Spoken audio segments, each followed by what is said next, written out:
Praise the lord. శ్రీమతి Charles Cowman గారి రచనల నుండి ఎడారిలో సెలయేర్లు అను గ్రంథము నుండి అనుదిన ధ్యానములు. క్రీస్తే సర్వస్వము. కొలసీలకు రాసిన పత్రిక 3:11. ఆయన వచ్చి నా చేయి పట్టుకున్నాడు, ఒక రోజా మొక్క వద్దకు నన్ను నడిపించాడు, ఒక రోజా పువ్వును కోసి నా చేతికి అందించాడు. ఆయన చర్యలకు పులకరించింది నా హృదయం. కానీ అలా ఎందుకు చేశాడో నాకు అర్థం కాలేదు. అలా ఎందుకు చేశాడో చెప్పమని నేను అడగలేదు. కానీ నా పట్ల ఆయన ప్రేమేంటో నాకు అర్థమైంది. ఆయన హృదయం ఎంత పరిమళమైందో నాకు అర్థమైంది.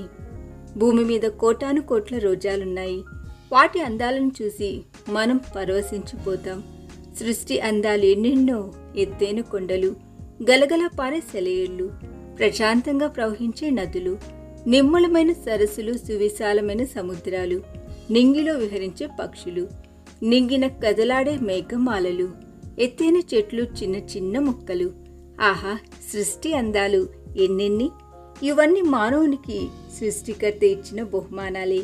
వీటన్నిటికీ తోడు సృష్టికర్త అయిన దేవుడు మానవునికి తెలివి, జ్ఞానం, వివేకం లాంటి లెక్కలేనని బహుమతులను అందజేశాడు.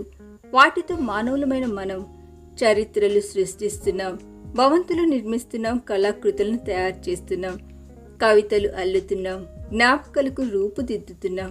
అయితే ఇవన్నీ కూడా ఆయన మన కోసం నిర్మిస్తున్న నిత్యత్వపు సౌందర్యాలకి ఏమాత్రం సాటి కావు. క్షణం కూడా సంతోషం లేదు.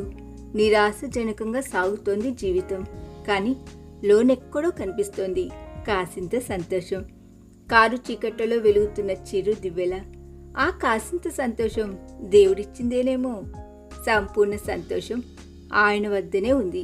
సంపూర్ణత కలిగిన సర్వ సంపూర్ణుడాయన. సర్వ సంపదలు, సకల ఐశ్వర్యాలు ఆయనవే. ఇస్తుంటాడు తనకిష్టమైన వాళ్ళకి అవన్నీ. వాళ్ళు అడిగి ఊహించినంత కంటే ఎక్కువగా. శ్రమలు, కష్టాలే నాకు, వేదనలు, శోధనలే నా చుట్టూ, బరువులు, బాధ్యతలు నా నెత్తిన తిష్ట వేసున్నాయి. అయినా మధురమైన ఆనందం నా హృదయంలో. ఈ లోకంలో ఇవ్వలేనిది, ఈ లోకంలో ఎక్కడా లేనిది ప్రేమ ప్రభు నాకిచ్చిన పరదేశు ఆనందమే అది. ఈ దిన ధ్యానము మనందరి ఆత్మీయ జీవితమునకు ఆశీర్వాదకరముగా ఉండునుగాక. ఆమేన్.